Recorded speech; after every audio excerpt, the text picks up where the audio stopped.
आता तो गज जो आहे ना, तो गती आणि जडता दोन्हीचं प्रतीक आहे. गजाची गती आपण म्हणतो ना, गज गती किंवा शब्द आहे गजगामिनी. म्हणजे काय, इतक्या गतीने पण ती जात नाही की तुरतुर तुरतुर, म्हणजे उंदीर किंवा मुंगी जशी जावी तशी जात नाही.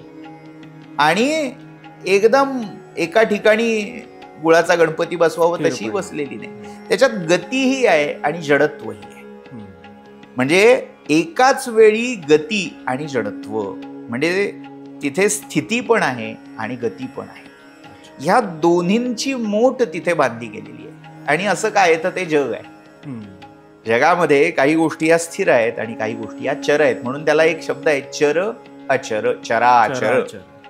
मग या चराचराचं प्रतीक म्हणून हा गज आहे. आणि त्या गजाचं मुख म्हणजे जणू काही त्याला या चराचर जगताचं मुख आहे, तो परमात्मा आहे. पण त्याने तोंडवळा धारण केलाय, त्याने मुखवटा धारण केलाय. कसला? या परस्पर विसंगत असणाऱ्या जगाचा. म्हणून तो जगदमुख जो आहे तो गजमुख म्हणून प्रसिद्ध झालेला आहे.